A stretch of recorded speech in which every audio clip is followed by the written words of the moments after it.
राजा नहुष को अगस्त्य मुनि का श्राप व मुक्ति परिहार।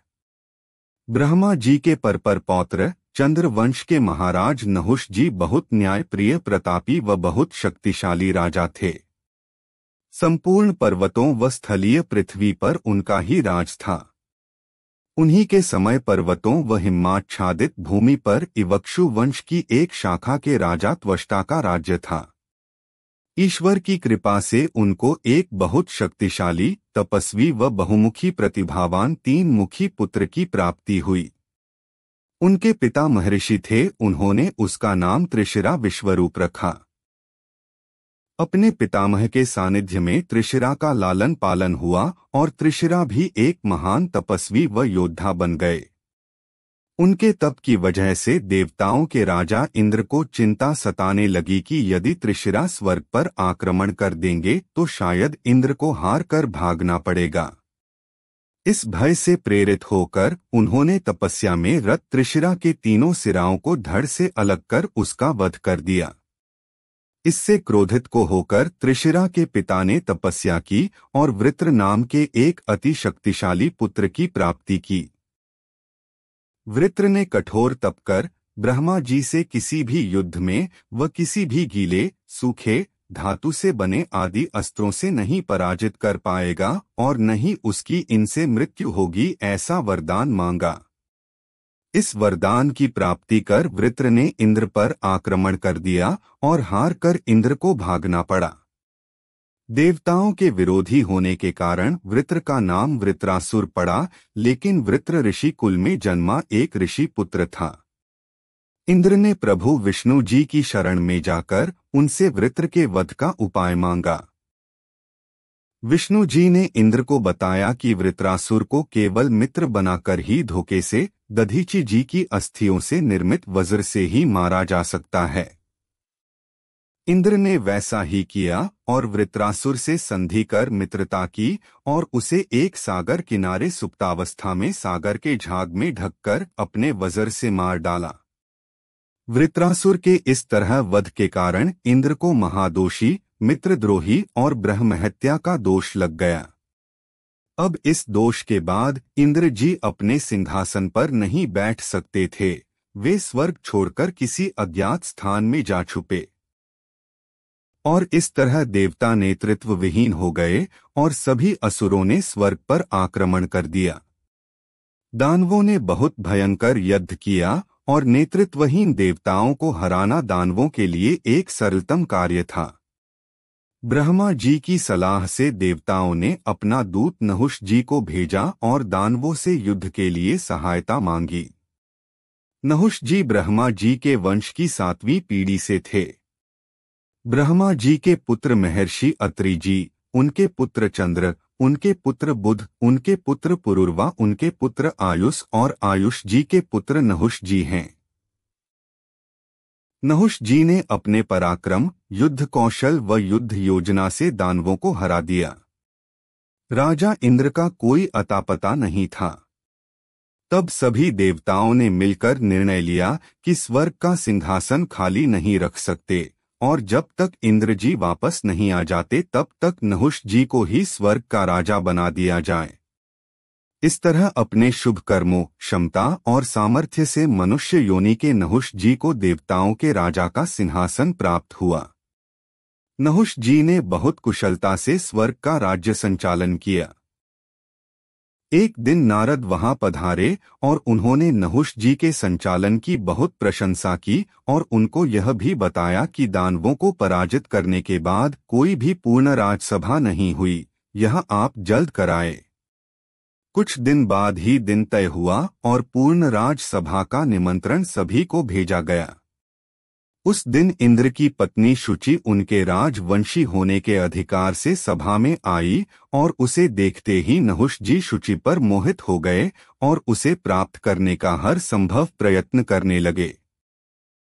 जब शुचि को आभास हुआ तो वह भयभीत होकर देवगुरु बृहस्पति के शरण में जा पहुंची और नहुष के विषय में बताते हुए कहा, हे गुरुदेव, अब आप ही मेरी रक्षा करें। बृहस्पति जी ने उनको सांत्वना दी और इंद्र की खोज करवाने लगे।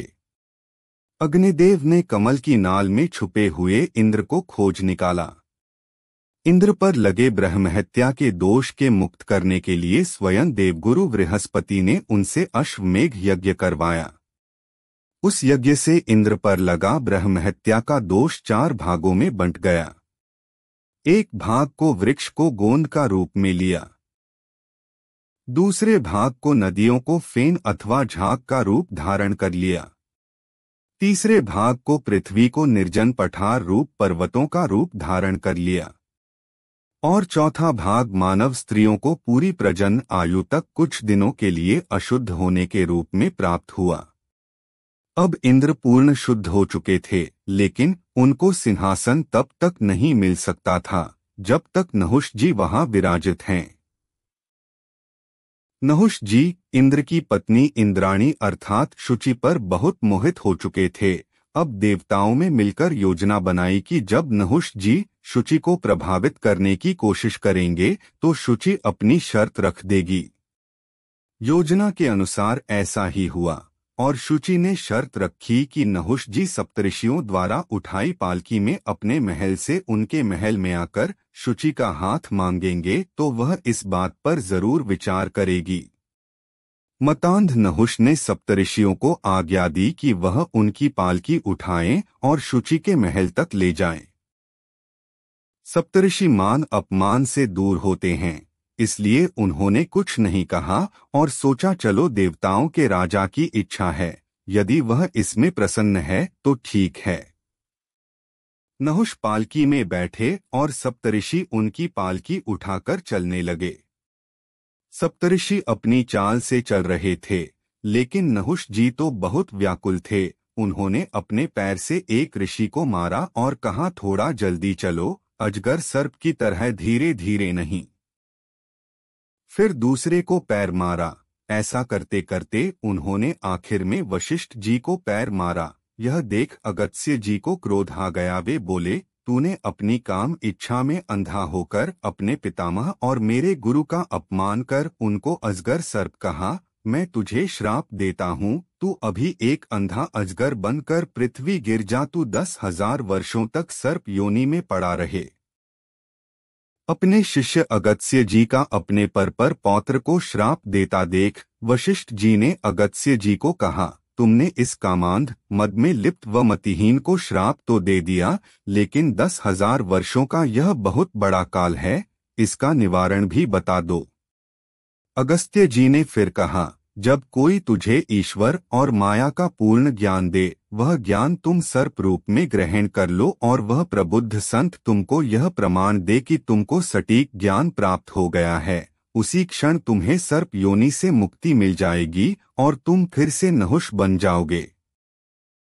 तत्काल नहुष जी एक अंधे अजगर बन मत्स्य देश के द्वैतवन में एक कुएं के पास गिर गए और इंद्र को इस तरह अपना सिंहासन वापस मिला और नहुष जी अपने निकृष्ट कर्मों के कारण, जिनकी मनुष्य योनि में ही देवताओं का राज सिंहासन मिला, अब सबसे निकृष्ट सर्प अथवा कीट योनि में प्रवेश पा गए।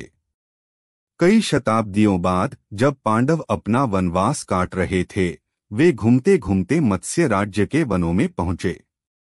कुंती ने भीम को जल का प्रबंध करने को कहा और नकुल व सहदेव वन में लकड़ी व फल आदि लेने गए।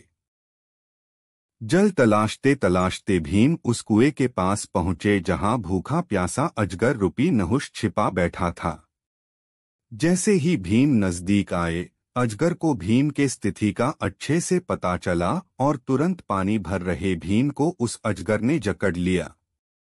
नहुष की शक्ति के सामने भीम की एक न चली और वे जोर से युधिष्ठिर को पुकारने लगे।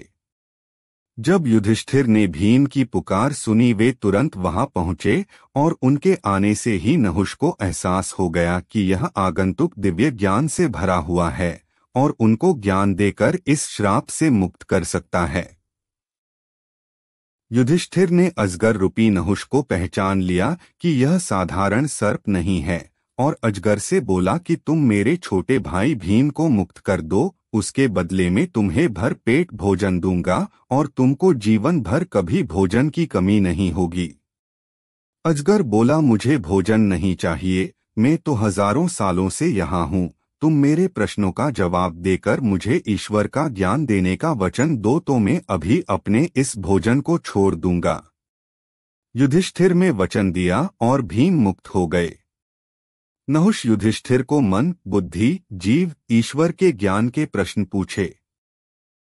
उन पृष्ठों से युधिष्ठिर को सुखद आश्चर्य हुआ। उन्होंने नहुष के सभी प्रश्नों को पूर्ण रूप से संतुष्ट किया और फिर पूछा कि इतने गंभीर प्रश्न करने वाले आप अपना परिचय दो। नहुष ने सारी कथा व व्यथा सुनाई। फिर युधिष्ठिर जी ने पूछा कि आप स्वयं ब्रह्मा जी के वंश से हो, इतने ज्ञानी और बुद्धिमान हो, फिर भी आपको मोह कैसे हो गया? नहुष ने उत्तर दिया कि मन और बुद्धि के कारण। धन और ऐश्वर्य बुद्धिमान और शूरवीर मनुष्यों को भी मदहोश कर देता है। वे अपनी समृद्धि के मोह में डूबकर उच्च पद से गिर जाते हैं। युधिष्ठिर जी ने फिर पूछा, मन और बुद्धि में क्या अंतर है? नहुष जी ने उत्तर दिया कि मन सभी बोधों का कारण है और स्वयं स्वयंभू है। बुद्धि आत्मा के अधीन होती है और ज्ञान के माध्यम से क्रियाशील होती है, जिससे मन को नियंत्रित करने का कार्य होता है। युधिष्ठिर जी बहुत प्रसन्न हुए और नहुष जी को कहा, आपको तो ईश्वर और माया का सूक्ष्म ज्ञान है, इससे अच्छा उत्तर और कोई नहीं हो सकता।